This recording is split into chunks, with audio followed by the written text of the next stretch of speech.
Right. మీ నియోజకవర్గానికి సంబంధించినంత వరకు కడియం కావ్య పేరు ఖరారైంది కదా, ఎలా ఉండబోతుంది అంటారు ఈసారి? అంటే కడియంకు శ్రీహరికి మంచి పేరు ఉన్నది. ఆయన బిడ్డ కూడా డాక్టర్, ఆమె కూడా చాలా సేవలు చేసింది కొద్దిగా ఎడ్యుకేషన్ విషయంలో కానీ పేద ప్రజల విషయంలో కానీ. ఆమెకు కూడా మంచి పేరు ఉన్నది, కొద్దిగా ప్రజలలో బాగా పేరు ఉన్నది. కాబట్టి అమ్మాయిని ఎక్స్పోజ్ మేము చేస్తే ప్రజలు తప్పకుండా ఆదరిస్తారు, గెలిపిస్తారనే నమ్మకం నాకున్నది. మండల కాంగ్రెస్ అధ్యక్షుల్ని మార్చడంలో అది ఒక వివాదాంశంగా మారింది. దాని వెనకాల మీ ప్రమేయం, మీ హస్తం కూడా ఉంది అని చెప్పి ఒక టాక్ ఉంది. దానిపై నాకు పాపం ఏదేమైనా కానీ నాకు Krishnamurthy Congress party hard worker. 20 ఏళ్ళ నుంచి నేను చూస్తూనే ఉన్నా. కానీ వాళ్ళ తగాదల్లో నాకేం సంబంధం అండి. వాళ్ళు ఎందుకు చేసుకున్నారో ఏందో వాళ్ళ ఇంట్రెస్ట్, వాళ్ళు మనకేం చేస్తుంది మేము చెప్పట్లేదు. మీ పేరు ఎలా వచ్చిందంటారు? అంటే మీ పేరు నాకు సంబంధం లేదు. నేను ఇన్వాల్వ్మెంట్ కూడా కాను అసలు వాటిలలో.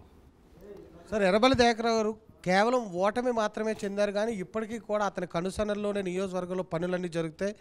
ప్రస్తుతం ఎమ్మెల్యేగా ఉన్నటువంటి యశస్విని రెడ్డి అత్త ఝాన్సీ రెడ్డి కూడా ఎర్రబెల్లి దయాకర్ ఏం చెప్తే అదే వింటారనేటువంటి ప్రచారం ఉంది, నిజమేనా?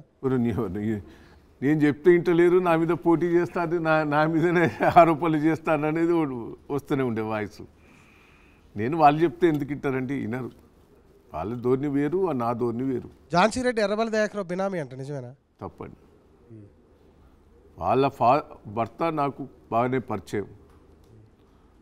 ఆ భర్త కూడా కొన్ని సేవలు చేసిండు, దాంట్లో నో డౌట్. నేను దాంట్లో అబద్ధం ఆడవలసిన పని లేదు. సరే, ఆ సేవల దృష్టి పెట్టుకునో దృష్టి పెట్టుకున్నా వచ్చి రాజకీయాల్లో దిగింది.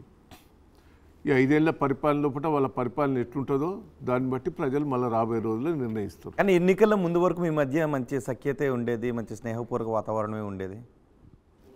కరెక్ట్. ఆమె పాలిటిక్స్ ఇంట్రెస్ట్ వచ్చింది. కానీ ఇప్పుడు ఏంటి, అక్కడ అత్త పెత్తనమే జరుగుతుంది ఏమో వాళ్ళని మీరు అంటున్నారంట. కోడలు అత్త పంచాయతీ నాకెందుకండి, నాకెందుకు ఆ తలకాయ నొప్పి? మీ అత్త పెత్తనమే జరుగుతుంది అన్న నియోజకవర్గంలో నేను తిరుగుతుంటే నన్ను ఈ రకంగా వాళ్ళ రాజకీయాలలో నేను జోక్యం తీసుకోను. నియోజకవర్గంలో అన్యాయం జరిగితే స్పందిస్తా. వాళ్ళ ఫ్యామిలీ తగాదాలు నాకే సంబంధం. కానీ మా ఆఫీస్కి యశస్విని రెడ్డి వాళ్ళ అత్త ఝాన్సీ రెడ్డి ఇద్దరు వచ్చి అక్కడే చెప్పారు, మమ్మల్ని ఎర్రబెల్లి దయాకర్ రావు వేధించాడు.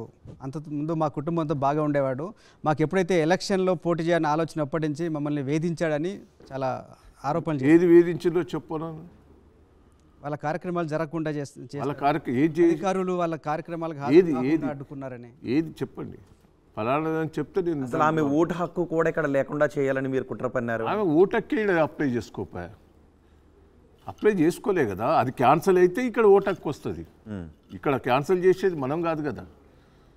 అమెరికా సిటిజన్ వాళ్ళు అక్కడ క్యాన్సిల్ కావాలి. అది క్యాన్సిల్ అయితే ఇక్కడ అప్లై చేసినప్పుడు నేనేమన్నా అడ్డుపడవచ్చు. కానీ అది అప్లై లేదా విషయం క్యాన్సిల్ అయితే ఓటును కూడా తీయించడానికి మీరు ఏమైనా ప్రయత్నాలు చేశారా? తప్పది. ఇక ఎన్ని తప్పు. సరే, లీగల్గా కొన్ని పొరపాట్లు ఉండొచ్చు, కానీ నేను అయినా లీగల్ జోలికి పోలే. కొందరు కోర్టుల పిటిషన్ ఏమైనా వచ్చిండ్రు, ఈ లీగల్గా తప్పు ఉన్నది, ఆ అమ్మాయిది తప్పు ఉన్నది, ఓటొక్కో దిక్కున్నది, అమెరికా సిటిజన్స్కి అప్లై చేసుకున్నది, ఇవన్నీ మీరు లీగల్గా వేస్తే ఆ ఎమ్మెల్యే రద్దు అవుతుందని నాకు కొంతమంది వచ్చిండ్రు. నేను ఒకటే, ప్రజలు గెలిపించిండ్రయ్యా. ప్రజలు గెలిపించిన తర్వాత నేను పోయి మళ్ళా ఈ కోర్టుకు పోయి నాకు అది ఇష్టం ఉండదు. ప్రజలు నన్ను వద్దన్నారు, నేను సప్లేకోకుంటా. ఇక ఈ తప్పైందా ఒప్పైందా ఎన్ని నాకెందుకని. లీగల్గా కొన్ని ఉన్నాయి తప్పులు, పొరపాట్లు. అవి అమ్మాయి ఉన్నాయి కొన్ని పొరపాట్లు. ఏదో కొద్ది అమెరికన్ సంబంధించింది, కొంత ఏదో బ్యాంకుది కొన్ని ఖాతాలని ఏదో ఒకటి ఉన్నాయి చాలా. వాళ్ళందరూ వచ్చి నాకు చెప్పినా కూడా నేను దయచేసి నేను కోర్టులో నేను ఏదలుచుకోలేదు. ప్రజలు నన్ను ఓడగొట్టిండ్రు, దానికి నేను బద్దుడై ఉంటాను. అంటే ఒకవేళ మీరు వాటిపైన పిటిషన్ వేస్తే యశస్విని రెడ్డి అనర్హత వేటుకు గురయ్యే అవకాశం ఉన్నటువంటి ఆధారాలు ఉన్నాయి మీ దగ్గర? అంటే అది ఏమైతో తెలియదు. కొంతమంది లీగల్గా నాకు తీసుకొచ్చి ఇచ్చిండ్రు, కానీ నేను దాని జోలికి పోవద్దని పోను. మీరు టీడీపీ నుంచి పోటీ చేసి ఉద్యమ సమయంలో గెలిచారు, ప్రతిపక్షంలో ఉన్నప్పుడు రాజశేఖర హయాంలో కూడా గెలిచారు.